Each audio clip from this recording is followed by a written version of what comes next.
कोकण निसर्गाने भरलेली साध्या माणसांची सुंदर भूमी. इथे प्रत्येक सण हा फक्त सण नसतो, तो परंपरेचा, संस्कृतीचा आणि देवावरच्या श्रद्धेचा उत्सव असतो. त्यातला एक खास सण म्हणजे शिमगा. कोकणात शिमगा आला की गावोगावात एक वेगळा उत्साह दिसतो.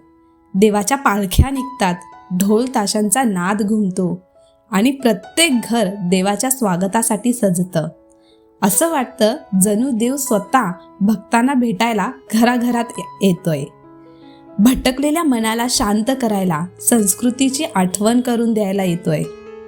शिमगा म्हणजे फक्त उत्सव नाही, तो माणसांना पुन्हा एकत्र आणणारा क्षण आहे.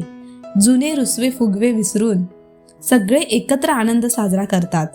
म्हणूनच म्हणावंसं वाटतं, कोकणात जन्माला आलेले लोक खरंच भाग्यवान आहेत, कारण त्यांना लाभली आहे अशी समृद्ध संस्कृती आणि देवाशी जोडणारी अशी सुंदर परंपरा.